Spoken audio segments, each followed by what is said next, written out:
Hello chess friends and welcome to Zarov's chess channel and welcome back to the thrill of the Candidates Tournament in 2021. Today with a very important match game between Alexander Grischuk and Giri. So the other important game between Nepo and Maxim Vasilograf ended in a draw. So it was time now for maybe Giri to catch up with Jan Nepomniachtchi and really spice it up in the last round, because if Giri wins now this game, then he has the same point count like Jan Nepomniachtchi. So I don't want to reveal, of course, any results here. Let's check out now the game.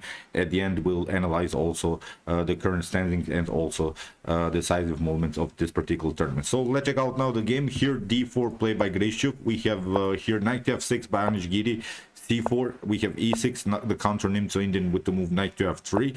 After the move b6, we have the queen's Indian defense, and after the move g3, if you had the variation, I think it's one of the most popular line to battle simply on this light squares. I play very often this line, so I simply like to play also this variation with the move bishop to g2, not to play the move knight to c3, because then you could be vulnerable to some attacks by bishop to b4, and then black could have a powerful control with bishop to b7, and knight to e4 would then have a powerful control of the e4 square. So bishop to b7, bishop to g2, bishop to b4, bishop to d2, still very often played line. After now the move c5, here Giri decides to spice it up a little bit, because he's now trying to catch an asymmetrical pawn structure. What I mean about that, after this particular trades of pieces, we can notice now that Giri has the pawn majority on the queen side. He has now a 3 versus 2 situation on the queen side. What Alexander Grischuk, of course, has as an advantage is this 3 versus 2 situation in the center.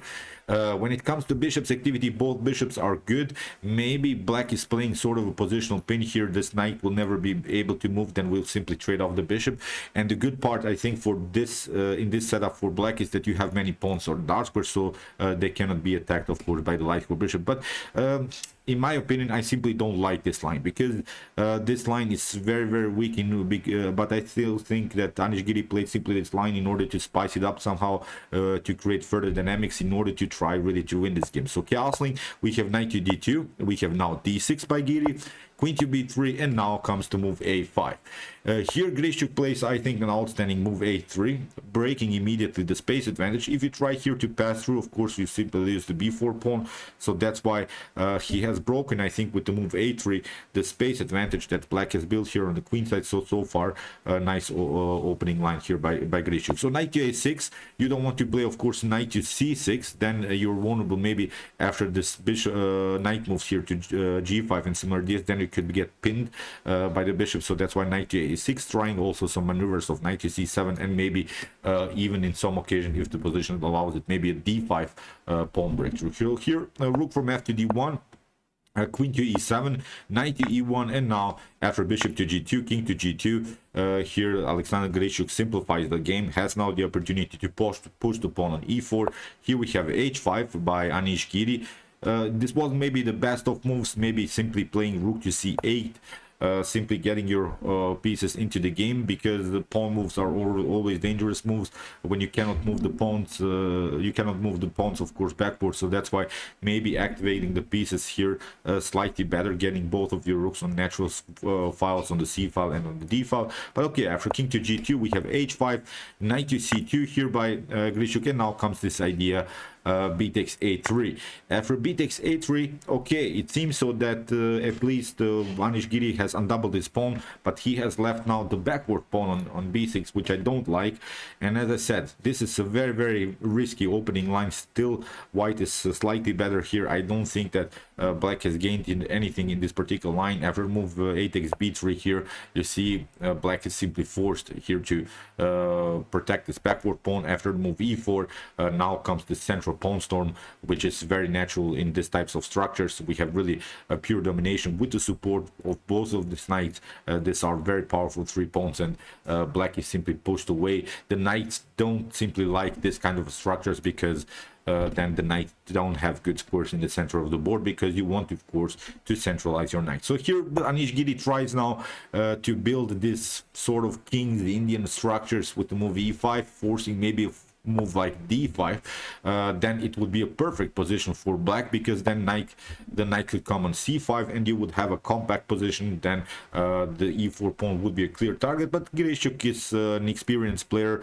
He plays now simply queen to d3. He's not allowing this scenario. Plays simply very active with his pieces. Rook to b1, knight to e6, and now rook to b5. It's a natural idea to play against the backward pawn, simply doubling up the rooks. So as I said, these are simple strategies here applied by Grischuk. We have rook from f to d8, and now here also h4 by Grischuk. g6 played by Anish. f3. You see, I think okay, Anish Giri played now a couple of great moves. The position is equal, nothing here special for white. White is also waiting here, maybe black to take in the center, but what black is hoping for is again this idea, this move d5, then again knight to c5 could happen. So in the game, knight to d7 played by Anish Giri. We have knight to f1, e takes d4, knight to d4, and now after knight to e5, simply attacking the queen, knight takes d4, rook to d4.